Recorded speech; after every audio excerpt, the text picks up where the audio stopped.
Greetings friends, good morning, good evening, good afternoon, good night, thank you for watching. Whatever time of the day it is, wherever you might be too, hey, have a great one. What can I tell you, it's the 30th of November 2022, as I speak to you now, so thank you for logging in to Paul Murphy's stating the date that it isn't anymore website. I was going to be recording some songs this morning. Let's get my going off at a tangent in straight off the bat. Long time viewers will know that reference. No, I know it's got a drill going. I was going to be recording some songs this morning, but my neighbour is doing some extensive renovation work on his personality. So I had to quit. So my point being, I apologise for any banging and everything you can hear going on in the distance. I'm not conducting this from downtown Syria, although it sounds like it. Their bedroom's next to mine. It's the only thing he has nailed in 6 months. I'm not one to cast aspersions, but every time I go around now, his wife's got the washing machine on ultra spin cycle and no laundry in it. Right, so I thought since you've probably already read the title bar, which says Three Little Pigs comedy version from Jottings. What's that? Well, that was obviously a piece of paper. A piece of paper with the letter I on. It must mean something. Anyone seen the Da Vinci Code? I haven't. Is that any good? What was I talking about? Yeah, so, oh yeah, that's right, yes. So I'm going to be reading you part 2 of Three Little Pigs. Since I'm a little bit lackadaisical in my my reading videos. But rather annoying because I have these 3 separate voices. He nearly had his glasses, he was nearly going to start, and then... So I have my normal speaking voice, which is when you hear when I'm reading poems and poetry and prose and other things that begin with the letter P. Oh, and then I have obviously my singing voice, says. But then I have to get back into the comedy nuance mode. And it's very difficult, and also, you have no idea what it takes, someone in my condition, just to move everything from pointing that away, which is where the music is done, television there, to getting around here with all the transitional objects that I have behind me. I do apologise for leaning forward, but the little thing that is stuck to the top of the camera that tells me where I have to look at, so we're making eye contact, keeps folding over. Probably due to requests from the people who I'm making eye contact with. No, the demon's eyes burn through me. But I always like things from my children to be around me, and I can see them in the viewfinder there. Yeah, so Three Little Pigs Part 2, my comedy version written in 2020 for my beautiful, ultra talented daughter Emily. I should just point out, I have a disclaimer here, I've trying to sort some stuff out in the house right now. Let's go back to the songs. I went through my copyright files last night. I've written 272 songs since the 8th of May 2020. That doesn't count the ad-lib ones, that's just the ones where I've got all the paper there. I'm never going to get through them all, I'm afraid. Well, I mean, they're available in books. Poems from an Empty Wishing Well, which is what I was going to start reading to you, of course, which contains De Profundis too. Took about a swathe of them. But anyway, so here you are, you have it officially in the newspaper. Paul Murphy is proof that laughter really is the best medicine. And now, because these files only run for 32 minutes, my warming up exercises. You've got to work out a lot if you want to turn pages. Oh, it's arduous. Not the only thing that's arduous in this ass. Right, okay, we got to page 69, and the big bad wolf had just destroyed He destroyed my lovely house. That's not the right voice, is it? Wailed the second little pig. You're lucky. At least he was facing your place when he did it, replied the first little pig, asking the driver to stop somewhere for shower gel on the way. And now to today's exciting, enthralling episode. Meanwhile, yet again, the third little pig had also wandered his happy way down the road, and he had chanced upon a man carrying a load of bricks. He hailed the man down and smilingly asked him, "Haven't you ever heard of a wheelbarrow, you twonk?" I'm terribly sorry about this. My glasses are just so messed up.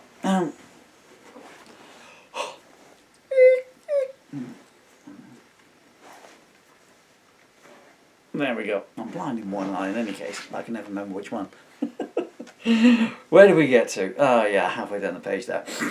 I don't have money for a wheelbarrow. I had to use the last of my savings to buy these bricks, the man replied. Then he stopped and scratched his head with a brick. He wanted to get his money's worth. Here, don't I know you? He asked the third little pig. Not unless you're only counting the last 18 seconds, replied the third little pig, for I have never seen you before. Yeah, I'm not so sure. Aren't you the pig that took all my straw, leaving me to scout around for a substitute product rather than face the wrath of my wife? No, that wasn't me. Good stuff, my luck to meet two on me travels. It's a small world. And yet I never meet Taylor Swift. Look, I can't stop and chat. I've got to get these bricks home. I'm sure to get an ear blasting in any case because they're not the best of substitutes for straw. Why? What do you need them for? Horse feed. Actually, I need to stop the voices because I mean I have quite a lot of my you people, my regulars, my truly wonderful regulars. I'm so sorry I'm behind on the correspondence, guys. So much going on. The accents, people have to keep putting up the closed caption things. So, what on earth is he saying? What on earth is he saying when he's talking in that strange voice? I don't know either. Where did I get to? Cue me in. Thank you. What do you need them? Oh, I'm off again. What do you need them for? Horse feed. I'll have to do. It works better on page. I'll have to do. Said the woodsman. Said the blah blah blah blah blah blah. What do you need them for? Asked the third little pig. Horse feed. Then I'm not sure you're going to be very welcome when you get home. I know, there's nowhere near enough to last the winter. Anyway, can't stand here yakking, must be off, said the man with the bricks. Oh, please, Mr. Man, can't you spare me some of your bricks? You have so many. What do you need them for? Have you got horses as well? No, I wish to build myself a house. Build yourself a house? And you think you can do that with a few bricks? I'm an optimist. Although, not so optimistic. There's someone who thinks a horse can digest them. They've got plenty of water. No, sorry, I could spare you a few, but no way am I letting you have enough to build a house with. And with that, the man lifted up his net of bricks back onto his shoulders and shattered his spine. You forgot to bend with your knees, said the third little pig helpfully, as he loaded the man's bricks onto his back, took hold of him by the ankles, and dragged him down the road using him as a travois. In no time at all, the third little pig had built himself a lovely pied-à-terre by a small babbling brook, and waved the man goodbye as the ambulance carried him off to have a multiple hernia and dislocated body seen to. I bloody hate pigs, he heard the man groaning as he was driven away.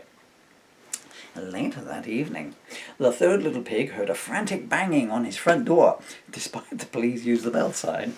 Who can that be, he tutted to himself. He had planned an early night and had a box of tissues at the ready. He turned the brick TV off, went to the door, and looked through the security peephole. He could see no one. Perhaps I imagined it, he said to himself, and was just going to turn in with his copy of Porky Porker's Porking, when there was another frantic knock at the door, followed by what sounded like a pig climbing up onto another pig's shoulders so that a bell could be rung, but was in fact a car backfiring in the distance. Suddenly a frantic voice shouted out, "Brother, are you in there? It is us." Who would us be exactly? Your brothers. I would have thought the opening word brother kind of indicated that. We are being chased by a house-demolishing wolf, so have kindly come to your abode with him in hot pursuit.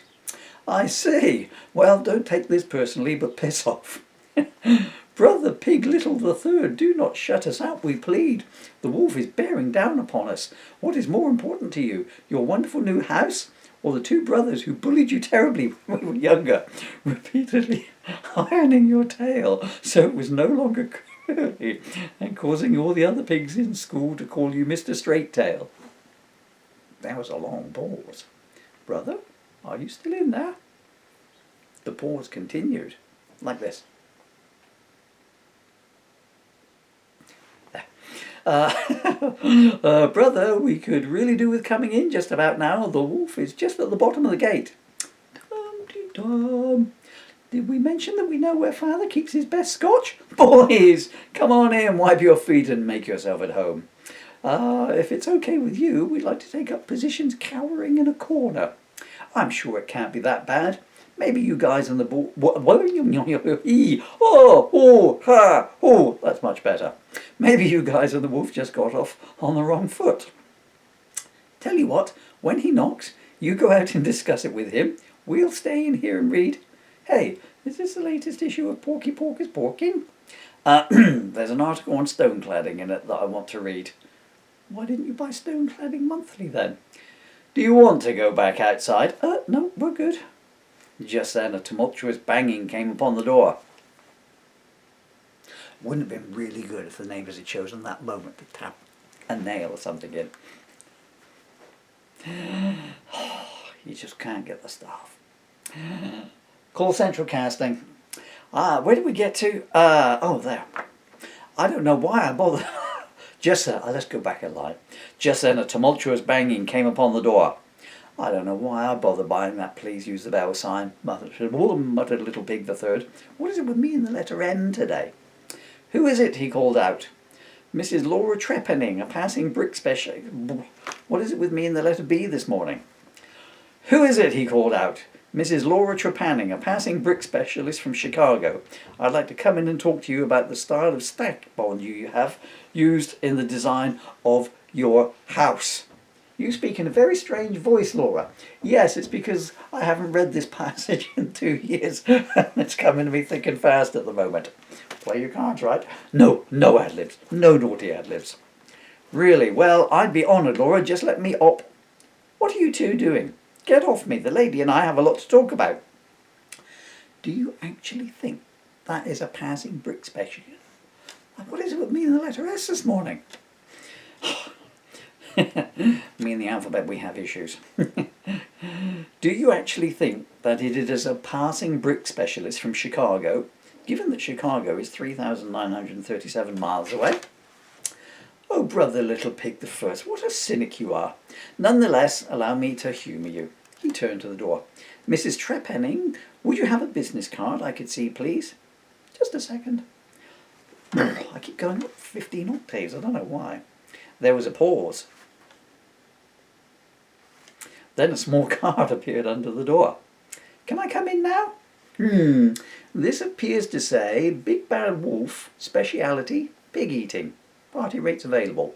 And that's all crossed out. Mrs. Laura Trepanning, passing brick specialist from Chicago, has been written all over it, in what appears to be the blood of an unspecified grandma. You can't go around telling people barefaced lies to get into a fleeting relationship with them. This isn't online dating, you know. Any comments? Ew, look at me. I'm Mr. Smarty Piggy Pig Pants. Open this door now, or I'll eat you. That's not really a wolf's voice, was it? Won't you eat us if we open the door? All right then, open the door, or I won't eat you. That's not much of a threat. What is it with you pigs and your refusal to open doors? What are you, agoraphobics or something? No, we just, strangely enough, do not care to open our doors to sharp-toothed, famished lupines. That's wolfish, that is. I could report you for that. That's a hate crime. Well, I don't think eating somebody is a particularly friendly deed. Look, we could argue the semantics all night, but quite frankly, I've been chasing you lot for over a week now. All I've got to show for my efforts so far is blisters on my paws and an invitation to a quiet night in a motel by Wordsworth. Or rather, a lack of Wordsworth when I met him. So, how about this? You open the door, I promise to eat your brothers, and look the other way if you should make it out the back door. Nod, nod. There was a silence while some weighing up was done. Oh, now you bang. Big bad wolf, how dare you suggest such a thing? I would never even consider it, came the reply 30 minutes later. I'm sorry, I'm reading ahead. Big bad, where did I get to? Okay, here we go again then. Ready? And little pig. All right, I'd have got there in the wrong voice. So where was I? Oh yes, little pig. Oh, rat. You'd think I'd have memorised this by now, wouldn't you? Where's my notes? Oh, darn. Little Pig the Third? Yes? That card I popped under your door a while back, you wouldn't turn it over and read it out to me, would you please? OK, let's see. Goodness, your writing is bad. Right, it says, little pog, wet my gin. Wet my gin? Are you sure? That's what it says here. And what's a pog? How should I know? Pog? Pig! It says pig! Could be, I suppose. Yes, I suppose it could be, what with a large part of my job being the chasing and consuming of pigs and all.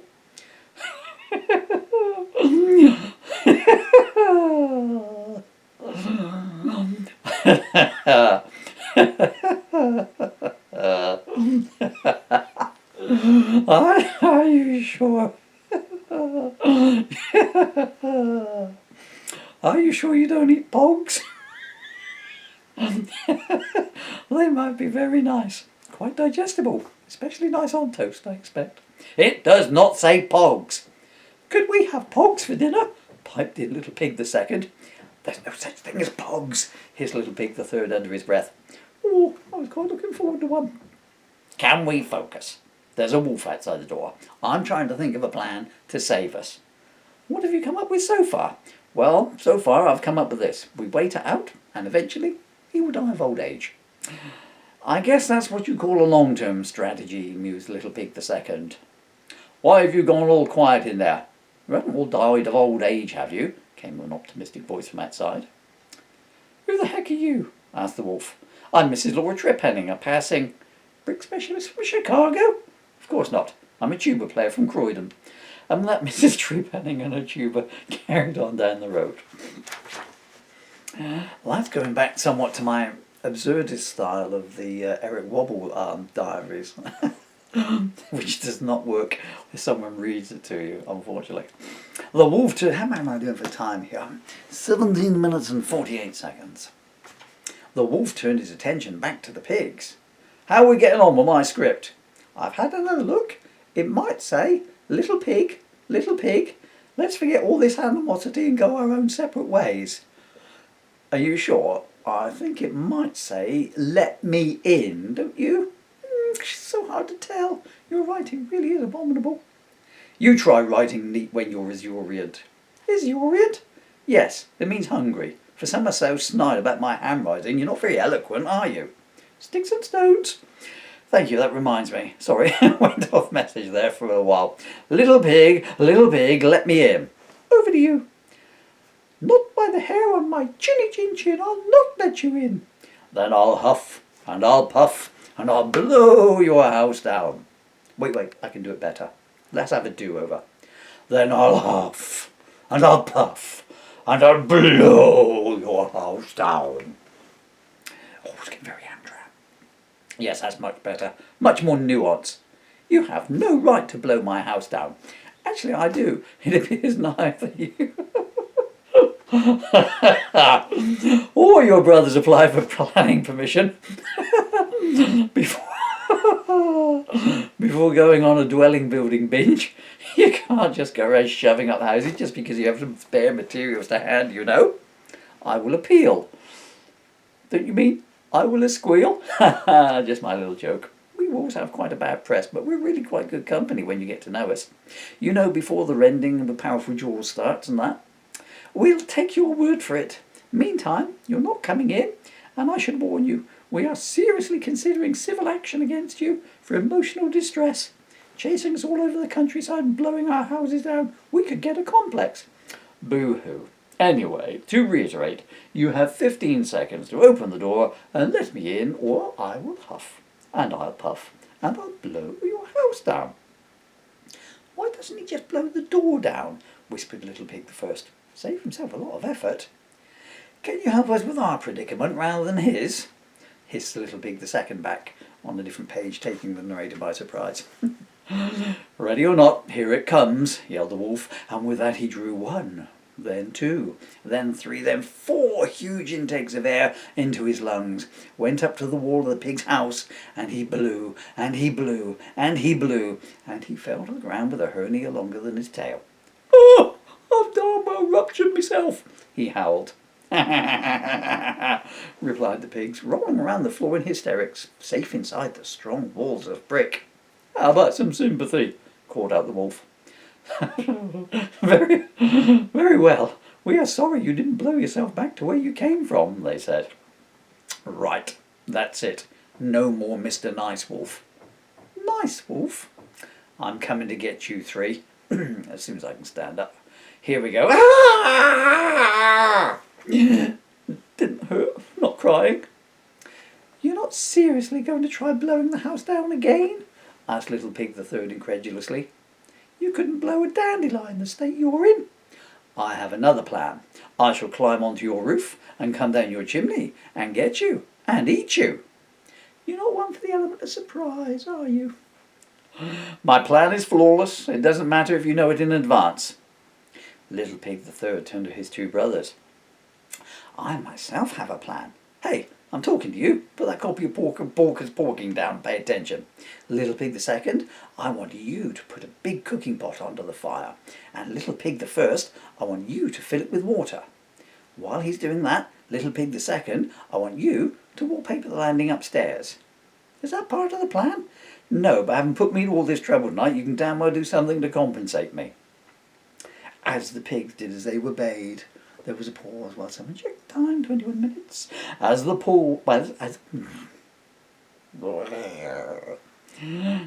pigs did as they were bade, I can do that one better too. As the pig did as they were bade. Outside, the wolf grew more and more agitated. And not just because he was lugging a hernia like a skipping rope around. "Little Pig the Third," he called out in a friendly-ish voice. "Yes? I was wondering, do you have a ladder at all?" "I do. Thanks for asking."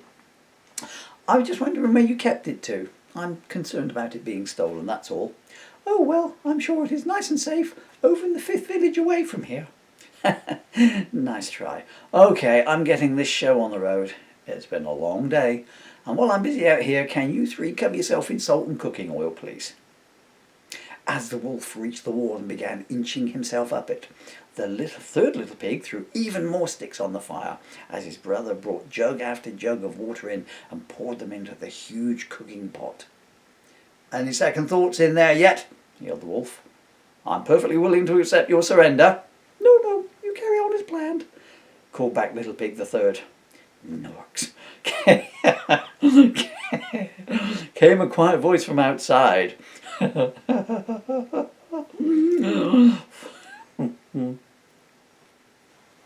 Followed by a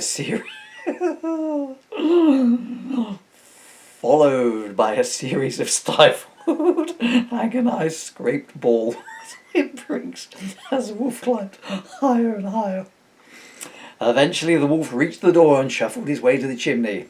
Little pigs," he called down it. "Yes?" asked the pigs from the garden.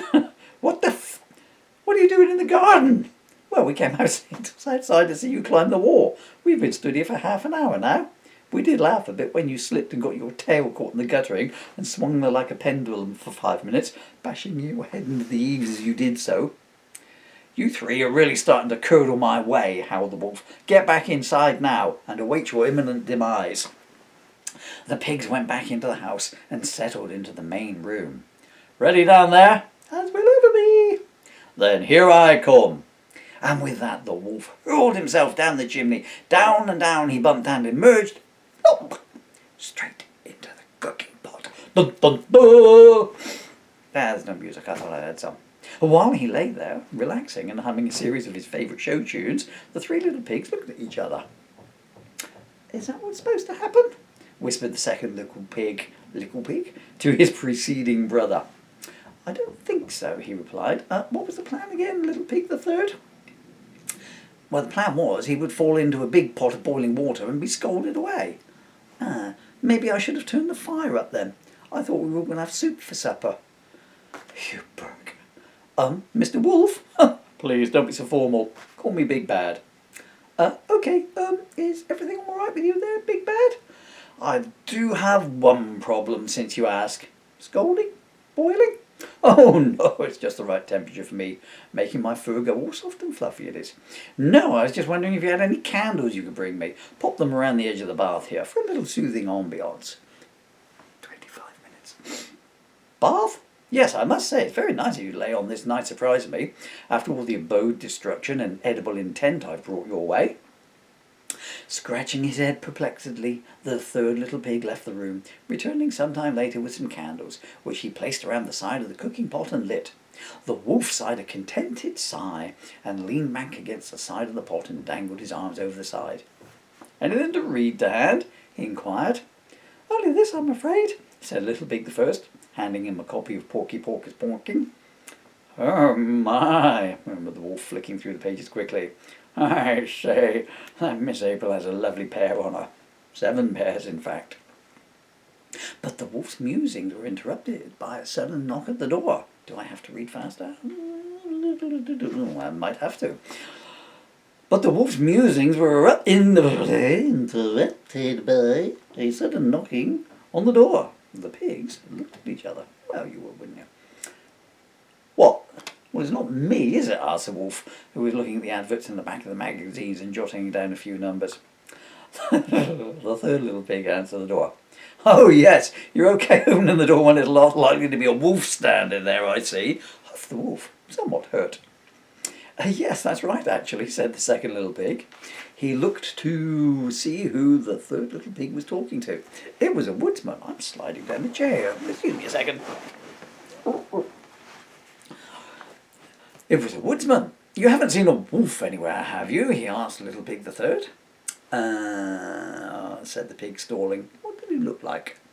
He was yellow, had flippers on the side of his head, and a bicycle wheel for a left leg. Really? No, he looked like a king wolf. What do you think he looked like? I sense some bottled up resentment in you, said the pig, taking something of a dislike to the woodsman. I don't care if you sense bottled up flatulence in me. Have you seen a wolf? Why are you looking for him? Has he blown your house down? Because I can see that happening. What? Of course he hasn't blown my house down. What kind of thing is that for a wolf to do? Have you read the Observational Book of Wildlife? Wolves, habitat, forests, habits, urban renewal and demolition. 3 quotes available. I think not. You're a bit snide, really, aren't you? Asked Little Pig the Second, popping his snout into the conversation. So why do you want this wolf? He has eaten my girlfriend's granny. Oh, she must have enjoyed that, with a tongue that long. What? No, he's eaten her granny. Her grandmother. That's unkind of him. Still, could have been worse. Could have been worse? How? Could have been a pig he ate. So I take it that you're after revenge on behalf of your beloved for the demise and digestion of our beloved grand-mère. He has her granny, not her horse. No, grand-mère is French for grandmother. And what's French for smart-ass pig with too much lip for its own good, then? Cochon intelligent avec trop de lèvres pour son propre bien. I'm starting not to like you very much, Little Pig. Anyway, no, I'm not too bothered about Red. She's just a casual, you know. A girl in every wood, that's me. No, dear old Granny had rather a lot of nice jewellery on. I figured if I could find Wolfie, I could cut him open, haul, what was it? Grandmère out, pocket the sparklies, respectfully leave Granny Badger set for safekeeping, and everyone's a winner. By everyone, it appears you mean me. You say potato, I say potato. Actually, I say kartofflu. What? Kartofflu. It's Icelandic for potato. You pretentious little oinker. I'm well in the mood for a bacon sandwich just about now. Come here. So yelling, the woodsman lunged towards the pig and grabbed him whole by the chinny chin and drew his axe up. But before he could bring it down to bear on the poor little pig, there was a roar behind him, and with a huge gulp, The wolf gobbled the woodsman up in one go. "My God, don't you know what the word masticate means?" cried Little Pig the third.